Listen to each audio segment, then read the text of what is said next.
It's a cold, sunny morning when I meet Rudy Duran outside his home on a quiet residential street in City Heights. Duran works at a bike shop in North Park and rides his bike there every day. He likes not having to look for parking, and he says biking is affordable. I try to avoid large streets. Large streets tend to have cars that are driving far faster, so oftentimes cars don't seem to be paying attention to who's next to them. Despite his best efforts, Duran says sometimes large streets are just unavoidable. El Cajon Boulevard, he says, is especially bad. It's probably one of the most intense streets to bike on. There's cars shifting from side to side. There's a lot of cars turning right, not really paying attention, so you have to be careful, you have to be mindful of who's driving next to you. Duran was disappointed to hear about the city's plans to redesign an 11-block section of El Cajon Boulevard between City Heights and Talmadge. The so-called Complete Boulevard study, due out this month, looked at 14 different design alternatives with varying degrees of improvements for bikes, pedestrians, and public transit. The final design the city selected has no protected bike lanes, only a painted lane for about 5 blocks on one side of the street. This overall preferred alternative is being proposed as a compromise, but unfortunately what's being compromised is safety. Kathleen Ferrier is director of advocacy for the nonprofit Circulate San Diego.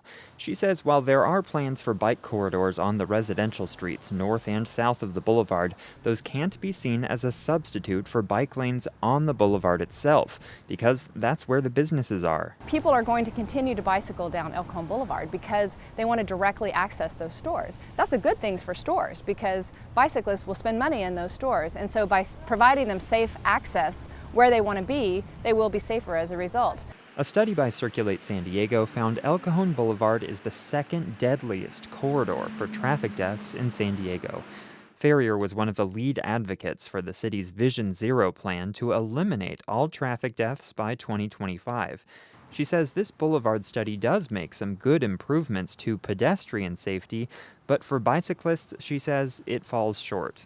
The city is very good at making plans. We've criticized the city for making plans and not implementing them. This is a great opportunity the city has to transform El Cajon Boulevard into the transit multimodal corridor that it deserves to be. The city did study some design plans that included protected bike lanes.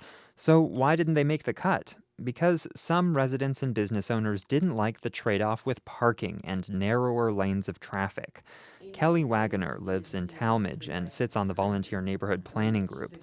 She says with all the growth planned for El Cajon Boulevard, the city has to get ready for more cars. So we're concerned about losing parking. We're also concerned about traffic being diverted into the residential streets because the residential streets are not built to hold 20 or 22 or 23,000 cars a day. Wagoner says she's pleased the city's final plans maintain most of the street parking on both sides of the boulevard. And the city's planning department says it doesn't expect this redesign would create logjams on adjacent residential streets. So who in this equation is making the biggest sacrifice? Rudy Duran says it's bicyclists. For the city to have only about 4 to 5 blocks worth of bike lane seems like an enormous failure for these people, and it seems like the city doesn't really care about their safety. City planners say the redesign is still a big improvement over what exists today for bike and pedestrian safety. It may be cold comfort for everyone involved, but the Complete Boulevard study was just a study. Finding the money to actually build this redesign is another challenge entirely. Andrew Bowen, KPBS News.